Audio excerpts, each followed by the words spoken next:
Bhagavate Vas. Om Namo Bhagavate Vasudevaya. Hare Krishna, dear devotees. Like to seek the blessings of Radha Madhava, Radha Shyam Sundar, Krishna Balaram, Bal Gopal, Gaurita, Srila Prabhupada, Guru Maharaj, and the assembled devotees. So continue with our little tour of Vrindavan. So we visited a few temples: Radha Madan Mohan, Radha Raman, Radha Vallabh Mandir, Radha Damodar Mandir, Radha Govindji, Radha Shyam Sundar, Radha Gokula Nandan, Banke Bihari Mandir. That was the last one we visited yesterday. So today, actually, before visiting any of these temples, it's good to seek the blessings of Mahadev, Lord Shiva, and he's present in Vrindavan as Gopeshwar Mahadev. It's a beautiful temple, very packed out, small. And there is a shivling which is decorated as a gopi every evening. And there's a wonderful pastime why that happens. Gopeshwar Mahadev Temple is one of the oldest temples in Vrindavan, located in the close vicinity to the holy river, the Yamuna River. The temple is revered for the shivling, which was established there by the great grandson of Lord Krishna, Brajanab. Thousands of devotees visit this shrine in Vrindavan to worship Lord Shiva, as this temple is one of the few in the town that is associated with Lord Shiva. He's actually regarded as the protector of Vrindavan. The temple holds the confluence of the masculine and feminine powers of nature. Shivling, which is a symbol of the male power worshipped during the day, 6 a.m. to 10 a.m., and Shivling dressed as a gopi with special Shringar ceremonies, which is worshipped at night, 5 p.m. to 9 p.m. as the time of Ras Lila. The Gopeshwar Mahadev Temple is located near Vamsivat, and anyone who wishes to explore the bliss of Ras Lila must visit the temple and pray to Gopeshwar for inducing him into Sakhi Bhava. The legends of Vrindavan consider Lord Shiva as the first Vaishnava ever, or the greatest Vaishnava ever, and the guru of all Vaishnavas, since he was a devotee of Lord Vishnu, of whom Krishna was an avatar. So there's obviously some discussion that we can have about that, because there are many scriptures which describe that Krishna is avatari, Govindam Adi Purusham Tam Hambhajami. He is the first Purush. Krishna Sri Bhagavan Swayam. That is mentioned in the Srimad Bhagavatam. Krishna is the original Supreme Personality of Godhead. But some people think that Vishnu is the original and Krishna is an avatar of Vishnu. And we don't argue because it's one and the same person.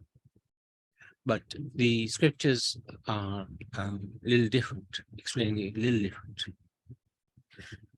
Legend goes that on the full moon night of Sharad Purnima, Krishna along with Radha was performing Ras Leela on the moonlight banks of the Yamuna River near Vamsivat,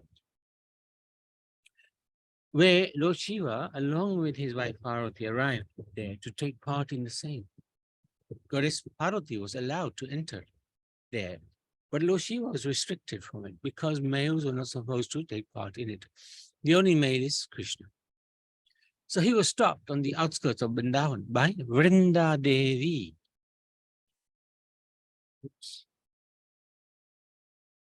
Vrinda Devi.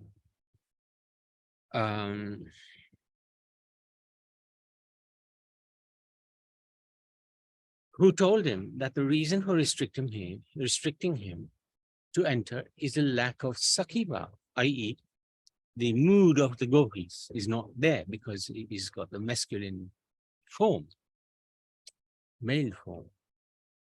And that mood of sakhiva is a must for Ras Leela, which is intended to please Radha and Krishna. Lord Shiva was determined, however, to participate in it. And so he meditated with Radha, on Radha in his mind. Pleased by his meditation, Radha sent her close friend, Lalita, to bring him over into the Ras Mandal after introducing him to Sakhiba. Lalita went over to Lord Shiva and explained the deepest secrets of Sakhiba, post which she asked him to take a dip in the holy Yamuna with full passion to achieve Sakhiba. When Lord Shiva took the dip, he came back as a beautiful damsel, and Lalita took him to the Ras Mandal. Lord Krishna recognized Lord Shiva and named the female form of Lord Shiva as Gopeshwar. Gopi Eshwar. Shiva considered Lalita as his guru since she helped him understand the secrets of Sakhiba. The belief prevalent amongst about the Shivling is that it was installed by Braj Gopis themselves, who worshipped him to attain Krishna as their husband. So that's interesting. So when the Ras Lila was taking place and Lord Krishna was enjoying with the gopis, this special gopi arrived there as well. And at first, Radharani didn't recognize him. Oh, this is part of the Leela. She didn't recognize that gopi. So she was a little tentative about who she was. Because apart from Vrinda Devi, Radharani is also in charge of who's part of this Ras Mandal. Anyway, she was a little disturbed. And then Krishna went over to her and said, actually, don't you recognize who this is? Don't you recognize the half moon on her head? And other symbols were there as well of Lord Shiva. And then she understood, oh, this is the female form of Shiva. She was very pleased. And then Krishna benedicted Shiva that you can become the protector of the Dham, which is a very important position. And as he is the protector of many Dhams, in Mathura as well, there is a Shivling, which is a protector of the Dham. There are other Dhams as well. And devotees go and take blessings from Lord Shiva before going to other temples. So we would go to Gopeshwar Mahadev first, seek his blessings to enter the mood of Vrindavan. So let's go Gopeshwar Mahadev. And then, so we're done with the temples. Now we're going to look at some of the other areas in Vrindavan. So on the banks of the Yamuna, there is something called Keshigat. And this is Keshigat. It's a very opulent gut. At one time, this palace was in use, lived in by the residents, the king or whatever. And it's a very opulent place, but not so much now. It's a little run down and broken up. Keshigat is the main gut of Vrindavan. It's the only one still remaining. It is believed that in Dwapar Yuga, Lord Krishna killed Keshi here, who was a horse demon sent by Kans.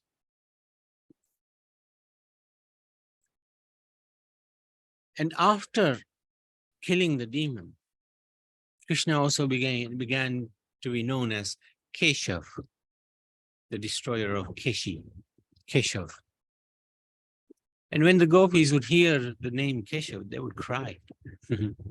Because this was one of the last demons that Krishna killed, liberated, before going to Mathura. So they would always remember. If somebody said Keshav, they would immediately tears would come into their eyes. The Madan Mohan Temple is located nearby. While the Ghat itself is one of the most significant places of worship in Vrindavan. The Keshigat was initially built by Queen Lakshmi Devi of Bharatpur in the 17th century. It is home to almost every important temple in Vrindavan. and is surrounded by smaller ancient temples. Almost every ancient temple in Vrindavan has a hint of the traditional Rajasthani architectural style, with elaborate jali work and typical lotus and floral designs. The same holds true for Keshigat too. While it is not a temple, you will see the distinct Rajasthani karigari or craftsmanship along the banks of the Ghat, with the steps leading up to the river Yamuna. The Ghat is abuzz with people in the evening. So this is where Aarti takes place every evening on the banks of the Yamuna at Keshigat. They do Aarti to Yamuna Devi in the evening, just as the sun is setting. From his birth, Kans tried everything to kill Krishna. Who was to destroy him, according to the prophecy? So he sent different demons to kill Krishna. And one such demon was the gigantic horse demon, Keshi. As per a famous folk tale, or perhaps even the scriptures, Krishna's friend Madhumangal convinced him to give him his Mormukut, peacock feather, bansari, flute, pitvastra, yellow bodily covering. He would become, so Madhumangal wanted to become like Krishna. He can become more popular with the gopis. But Madhumangal was a bit chubby, and he was a cartoon character, a Brahmin friend of Krishna. Little did he know that Kamsa had sent his most fearsome horse demon to look for a boy in Krishna's clothes and kill him immediately. Upon seeing Madhumangal, because he was wearing the yellow clothes, he had the flute, he had the peacock feather, Krishna gave him. Upon seeing that boy, the demon attacked him, thinking it was Lord Krishna. That's when Lord Krishna sprung into action instantly by hurling him into the air with his bare hands, forcing his fist down his mouth, open mouth, and killing him. Later, he proceeded to take a bath in the holy river Yamuna, hence the name Keshigat, the place where the demon was brought to his end. So this is an interesting place to visit. You can't miss it. It's on the Parikram Marg as well. Keshigat.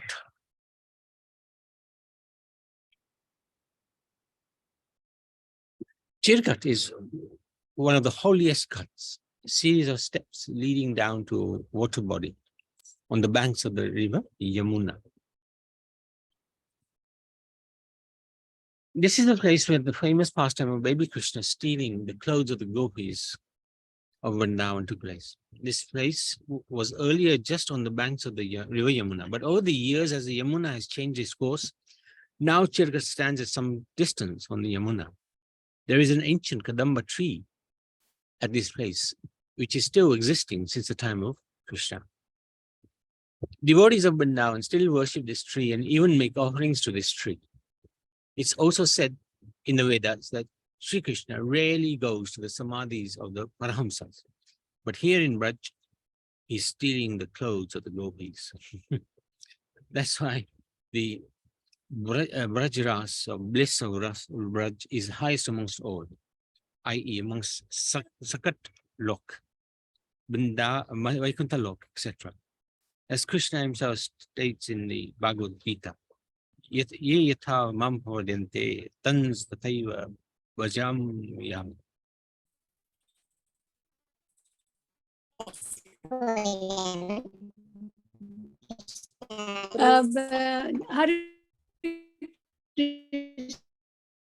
Prabhuji, your voice not coming clear. We can hardly hear you. The voice is breaking. It's internet issues, Prabhuji. We can't. Hare Krishna. I can read that last bit. So it's states Ye yatha mam prapadyante tans tathaiva bhajan yaha. That's Bhagavad Gita 4:11. Shri Krishna says, in whatever way people surrender unto me, I reciprocate with them accordingly.